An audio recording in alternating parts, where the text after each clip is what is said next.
Every Friday for nearly a year, protesters demonstrate in the East Jerusalem neighborhood of Sheikh Jarrah. They demand the end of settler takeovers of Palestinian homes. In recent years, the settlers won court cases that led to the eviction of Palestinian families from this neighborhood.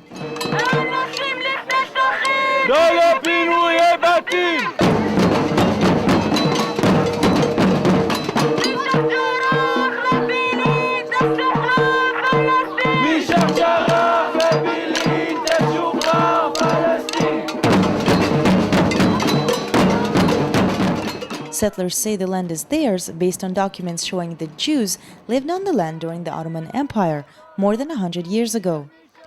Most of the residents of the neighborhood are Palestinian refugees from the 1948 war. They cannot claim the land they lost in 48 because Israeli law prevents non-Jewish refugees from returning. They were therefore built homes here in the 1950s by the United Nations Agency for Refugees and the Jordanian government, which was then in control of East Jerusalem. After 30 years of legal battle, 3 families were evicted.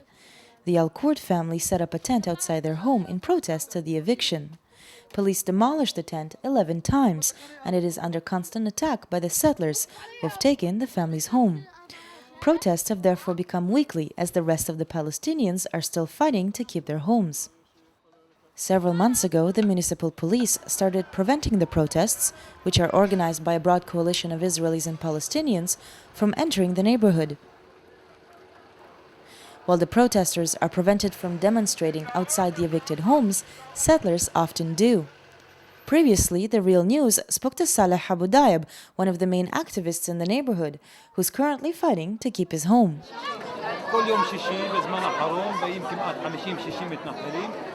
עומדים לנו כאן, מתחילים לרקוד, והשוטרים שומרים עליהם. מתחילים מוות לערבים, זה בית, זה הארץ שלנו, אנחנו רוצים לזרוק אתכם, ואם אחד מדבר, המשטרה ישר עוצרים אותו. אני ארגנתי כאן כמה אנשים שישבו, רק הסתכלו מה הולך כאן, והפעלנו טב, נתנו לי דוח אישית 1,000 שקל. על מה? אני מפריע לשכנים. The settlers, however, don't see the difference between the takeover of Palestinian homes beyond the Green Line, such as in East Jerusalem, and inside it, such as in Israel proper. Baruch Marzel, a right-wing politician and settler from Hebron, held a counter-protest several weeks ago.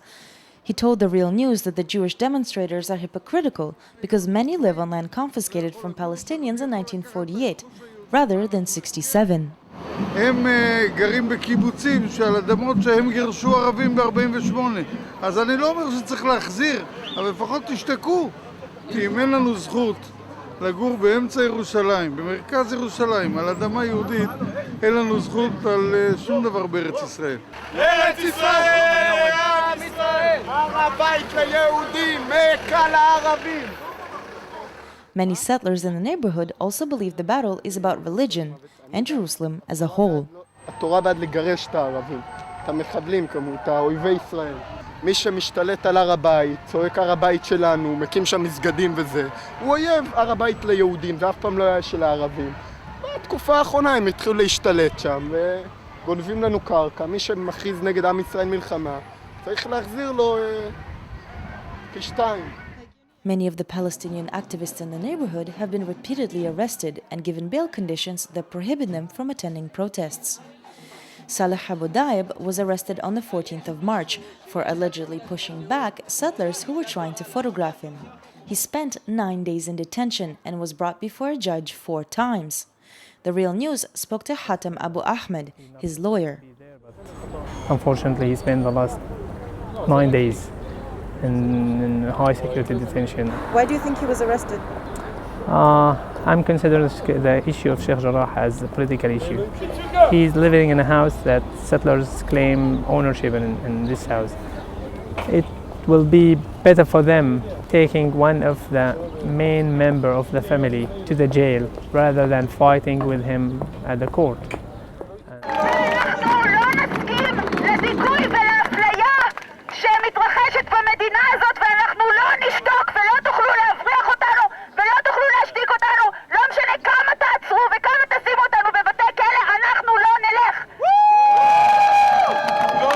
Abu Daib was finally released later that day. The judge ruled there was no evidence he was actually involved in any attack and noted the police work was incomplete and badly handled. Michael Salisbury is one of the main Israeli activists working with the Palestinians in the neighborhood. He attended the hearings. סלח הוא פעיל מאוד מרכזי במאבק שלנו. סלח הוא בעצם מנהיג שם בשכונה, הוא מסמל את ההתנגדות הפלסטינית בשייח' ג'ראח. הוא לא נכנע למתנחלים, הוא אף פעם לא נותן להם לקבוע לו את הסדר יום, הוא לא נותן להם להציק לו, הוא לא נותן למשטרה להכתיב לו איך להפגין, והוא בעצם מייצג את ההתנגדות הפלסטינית בשייח' ג'ראח. בגלל זה המשטרה החליטה שהם חייבים לשים אותו בכלא. Salah Abu Daib's lawyer discovered that during the proceedings, police unsuccessfully argued that the alleged incident wasn't just an altercation, but an act of terrorism against the state of Israel. After we found a document that they considered him participating in terrorist action against the state of Israel.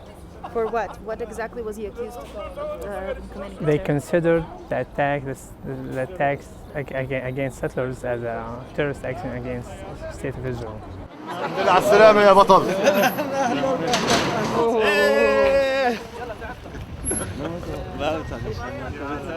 A week later, Michael Salisbury found himself the target of state prosecution for his role in organizing the weekly protests. He was arrested at his home in the evening after last week's protest and brought before a judge the following day. The judge ruled for his release and again noted police misconduct. It's becoming very strong.